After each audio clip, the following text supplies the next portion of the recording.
Masera sei muri Zimbabwe vatete vadzoka nechirongwa chenyu Dark Secrets and Confessions, and I know kuti you are having a wonderful day. Kwamuri, I always look forward to seeing you. Like you guys said, vatete, we always look forward to seeing you. You know, the feeling is mutual.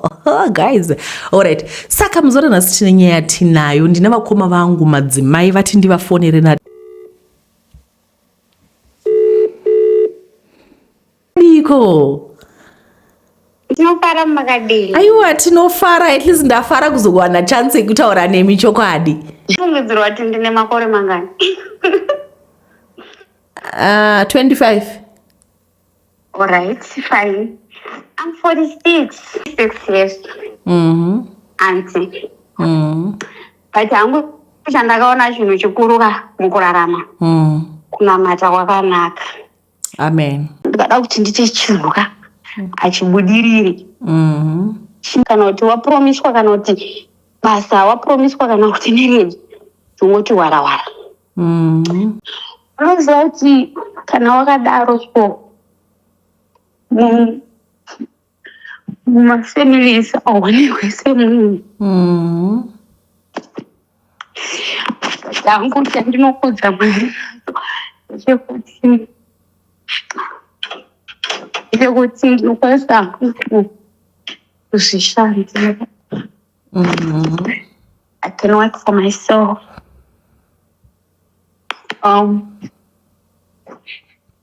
Pese pane mumwe munin'ina wangu wokuti i-one munin'ina wangu. Tete munin'ina wangu anondituka zvokuti I end up ndazoudza mama. Kati mama, ndokumbira mudze mwana wenyu. Ndoziva kuti ndakange ndakumashungurudza, but naiwo vakanotosunguridzika pakati pemwoyo. Vakamudza vakati vakatofonera masisters angu amwe bhozi isusu mumba medu vanome vangu tiri 4. Munhu anonyanya kundidaro munin'ina wangu. Mwana wa mama, mwana wekumba kwenyu chaichayo. Mwanaume wangu ndinovada vanaume vangu, but iye kunyanzi ndakamuitira zvinhu zvakawanda kuti ndimushowe kuti you are my sister, but iye haazvioni. Akundituka tete zvokuti Panenge achikutukai musina zvamunenge maita? Ndikada kuti kana uda kungomupa advice yekuti ndimupe advice, anondituka tete. But hauna murume? Anonditukisa zvimwe zvekuti pamwe pacho akazondituka akati uchafa usina murume, uchafa usina mwana, kana uchida mwana enda unoumba vewaya udedze kukewa. Nonsense. Just hold on. Let me answer this phone call. Tomirira nguva yaMwari. Handi munoziva kuti Sara akaita mwana 88. Tomirira nguva yaMwari. Ko kana next time mukawana murume. Ko, you know, anything is possible. Mwari, nguva yaMwari ndio iri perfect ende mugoita happy. Vangane vanhu vakarogwa nema 20 vakatorambwa nevarume because it was not working. Saka chiri nani kuti urambi wawe nevana 3 kana kuti ugare ako usina murume wacho usina mwana. Muchizvozvo hani mukuti muri kuzvishandira mari yenyu inokukwanirai muri 1. Imajidema mune vamwana 4 vari kumusha, mama vakuda school fees apa ma US dollars makudi handimozvona. Saka what is situation yamuri iyo ndofara kuti you are there and you are alone and you are happy, mari inokukwanirai. Ndoda kuti ungofara sezvo kuti izvezvi zvivazhinji vamwana vasina kana basa mutori employed mune basa renyu. Zvanichaitaka regai ndikati handi ndimboverenga dzimwe nyaya then ndichazotaura nemi separately, handi ndichazotaura nemi kana ndapedza zvandiri kuita. Okay. Alright. Muri Zimbabwe tataura navo vakoma vari kuti ivo madzimai vari kuti izvoni nyaya iripo ndeyekuti kumhuri kana usina kuroorwa kana usina murume vanokubata zvakashata. They don't even respect you, and this is something very personal. The reason why I had to record this is I know that there are a lot of people are single and vanogara vachitaura kuti hatitreat you zvakanaka because hatina varume. As Zimbabweans we need to heal. I'm not going to stop being me because I'm not defined by having a husband or having children. I'm glory and I'm going to stay like this whether ndine mwana kana kuti handina mwana. Kuva nemwana hakuiti kuti pfungwa dzangu dzisashanda kana kuti dzishande. Kutova nemwana, kudova nevana ndiye vana vakawanda. Kudova nevana kunoita kuti dzidhanganyike. Can you learn to respect people? Munhu kwete kuti kwai ane murume kana kuti ana rege. Ndiri mudzimai anorarama nekuita zvekutengesa, asi mukutengesa ndinovhara vanhu zvisingaiti uye ndainge ndatojaira basa iri. Ndaiti kana ndapiwa maorder nevanhu ndaitarisa face anenge ane yakapusa, chero akandipa order ndoingonyora pasi, asi mari anenge andipa ndobva ndadoishandisa paorder yeumwe anenge akandipa mari last time wandinenge ndakavhara. Ndiwo maitiro andaita business Sarana. Ndakazonyepa kuti truck writer delay paborder ndichingopa mastatement ndakabudira nazvo and chigame ichi ndaichigona kuchitamba. Ndakazopiwa order neimwe mbinga muGulf akandipa order ye$2000 US, ini ndokuunza zve$1000 ndokuti zvimwe ndaisa mune rimwe truck asi riri kuuya very soon.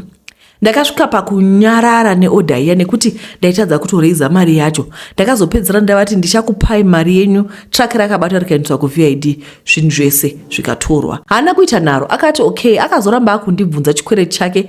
Ini ndakazosvika pakumubloka tete cause ndaisada kuramba ndichinetsewa. Takatogara ndikafunga kuti zvavharana uye iye akatokanganwawo hake. Ndaive ndakutoita dzangu ndichingovhara vanhu. Ndakavhara vakawanda. Mumwe aitotanga kuvhura table akandipa $300 US, asi ndakaidya mari yake akavhara table akadzokera kunogara kumba yake. So ndakati ari manheru pakati peusiku pakaita knock padoo ndikavhura ndikaona iri tsuro. Ikati ndatumwa mari namama, ikabva yataura nezita pamwe neamount. Tsuro iyi payaiti ndatumwa mari namama yakapinda mumba, kubuda kwayo handina kuona tete. Kubva ipapo matambudziko angu awanda. Zvandaisinye vanhu kuti izvatogwa neIV sure ndakazotorerwa zvinhu zvemaclients zvinokwana kuita 10,000 ndokudonha kwandakaita. Now handina peace of mind mulife mangu. Chese chandabata ndopedzera ndamumaoko emapurisa tete kunyange pasina nyaya. Ndibatsirewo ndisununguke. Ndakazama kubloka mudzimai wechikwereti ichi asi anoramba achingondinetsa. Anyway, ndoda kutaura kuti this is very sad. Kwai tsuro yakauya mumba ikasvika ikati ndatumwa mari. Kubva ipapo tsuro ndokubva yanyangadika. And after that life yawo hainambobvera yazoita back to normal. Vanhu vanobata mushonga. Tsuro yakauya ikataura chishona ikati ndatumwa mari. Zvinhu zvemushonga izvi. Ndoda kubvunza kuti kana iwe uchiita business rako, if you are doing a business, kana ukadita vanhu vekuvhara vanhu, how do you get back to business? Tongoti unoita basa rekutengesa mafoni, kana ukaita basa rekuvhara vanhu uchivatengesera vanodzoka here havadzoki. It's not good for your business. Inguva yevanhu vari straightforward. Kana muchiita zvinhu musakwereta. Ndinoziva vanhu vanoita basa rekukwereta vanhu vasingadi kudzoka. Like this is personal. Pane munhu wandotoziva ari personal akadotorawo mari yangu, akatora mari yesister yangu, akatora mari. Munhu unongotora mari uchienda saabhadhari. Hazvina kunaka. One day unozotumigwa tsuro. Regai tipinde munyaya inotevera. Tete ndiri mudzimai ane murume nevana, ndinogara mumasvingo mutown. Imba yangu ndiyo yakaita kuti ndizofamba kutsvaka rubatsiro. Ini ndakakura muimba yaibatwa mushonga uye vakuru vedu vaisavanza tete. Baba vedu vaive nemabhazi akazoparira hawo vachikoramiko inova yavakabata isu vanasikana kuti tisagare mudzimba. Vakomana marombe tete vanongodhakwa zvekurara murodhi netsvina, vanogara vane tsvina sevanhu vanorwara njere. So ndakati ndaroorwa murume wangu ane time yatinowirirana, asi pandinozorota ndichita bonde chete nekamudhara kandisingazive, murume wangu anondisema zvekuti anosvika pakuunza vasikana veusiku achirara navo mumba ndirimo.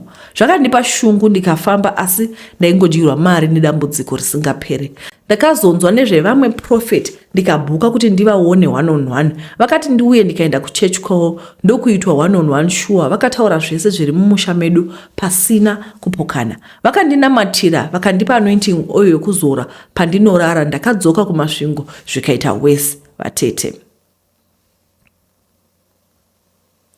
Ndakafonera pastor vaya vakati ndidzoke. Ndakadzokera tete, ndipo pavakati mweya uri pandiri unoda ndinoita bonde navo paguva. Vakati vane guva ravaiziva remukuru wechechi ravanomboenda kunoita bonde nevakadzi vane makesi dzakaita seyangu, vachidzoka mweya yataramuka.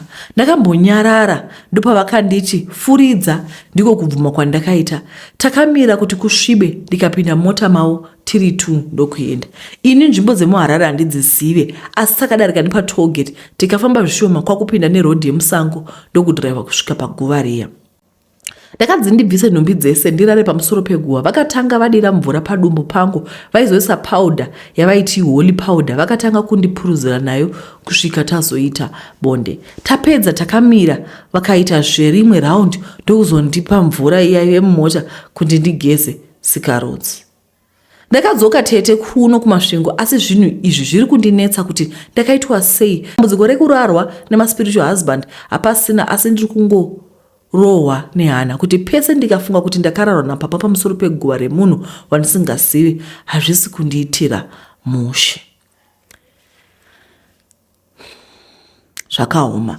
Anyway, zvinhu zvacho koiwo kana pasta chaiwo papa akatora neprofita menu, kana iwo papa vachikudza kuti iwe ndofanira kuvata newe, uchiudzwa kunzi ndofanira kuvata newe, unodobvuma. Guys, pane munhu akambobviswa zviri paari nekurara napasta, kuti pasta vanenge vachitokuita zvimwe. Kwai takanovata pamusoro peguva, tapedza kuvata kwai tikamira futi tobva vaita second round, vakabva vava pamvura yekugeza. Kwai vambotora zvimwe zvipauda vakavapurudzira, vaidova nezvipauda holy powder yakamboromenza munhu. Himi, guys, we need to open our eyes on a more serious note. Zvinhu zvakadai sokazvi unenge uchitotambiwa, pane zvavari kutoita papa ipapa zvakaoma. Alright, regai tipinde zvemune imwe nyaya. Ndichikura nguva yangu zhinji yaipera pakuona mamovie tete, ndaifarira kuona mastoryline. Ndaiti ndichiona, ndakati one day ndichaitawo a filmmaker. So ndapedza chikoro ndakatanga kuita maskits ndichiposta, asi paive pakarema. Ndakaita 3 years ndichiedza kupinda muindustry zvikaramba. Ndakachinja ndikatanga kuita mashort film echirungu, ndipo pandakazoshedzwa nemwe muNigerian. Akati afarira mabasa angu, akati anoda kundiona muNigerian uyu aive nemashopu muHarare. Akati aikwanisa kundikonekta nehama yake iri kuNigeria anoitawo zvemafilm, then ndobatsirwayo naye kuita mabasa aya. Takatanga kutaura nehama yake ini ndiri kuno, ndikamuudza kuti mari ndiyo iri kunetsa kubatika kuti mafilmu angu abudirire. Akati filming haidi kungogara nekuti competition yakawanda. Akati aizodawo video call kana asvika kune akaita kuti aite mari pabasa iri. Ava manheru akandifonera nevideo call, ndipo ng'anga iyi yakabata screen pakabudikira zizi reblack mumba mangu. Akati ndora ndinozoshandisa kuita mari. Ndakatya nekuti handina kutarisira kuti ndicharomba nenzira yainge yakadai. Tete ndakati handisi kuda zvese izvi, ndaingoda blessing isina urombwa mukati. Asi akabva akata phone. Ndakazomuka ndikaenda mutown kune muNigerian uya, ndikamuudza kuti ndo zvakaitika. Akati tese ndo zvatitori wena. Ukangoendesa munhu 1 chete uchaona kuti uchaita mari. Uchaita munhu ane mbiri pamabasa emafilmu. Zvinhu zviri easy tete kutsvaka munhu. Ndakapiwa madays katopfuura kuti ndikasaunza munhu zizi richatanga kuuraya veukama. Apa ndo zvakuitika tete, ende ini mari handina. Handisati ndatozikanwa tete. Saka ndozvibvunza kuti saka ndakaitei kupinzwa muurombwa hwemaNigerian. Vanoroya kunyangwe pafoni tete sezvamunoona paTV vachiti ini ndakarombeswa through video call. Ndibatsirewo tete, handina kuzvisarudzwa. Ndoda kuti zizi iri ripisiwe. Zvakaoma ndozvandingangotaura. Anzi vakajoiniswa mino maNigerian akazara kwai Harare kune maNigerian akawanda. Zvino maNigerian ari kujoinisa vanhu, munhu akajoina achida kuita film production, unenge uchida kuita zvemamovies, uchida kubuta munhu ane mbiri. Video tinokutendai nekuvukira kwamaita, very important to us. Muve nezuva rakanaka. Video muzora nhasi nyaya dzedu dzati shomekei. Guys, uye nemasecret nemaconvention kana madiko tipei kana nyaya nomatodza nhasi dzasitori shoma kudai. I hope mangwana are going to have a blast. Sita kupinda muweekend kudai. I also wish kuti Saturday tikwanze kuposta, Sunday tikwanze kuposta. Guys, tipei masecret and confessions and just your email address. Aiwa guys, tipei kana nyaya video.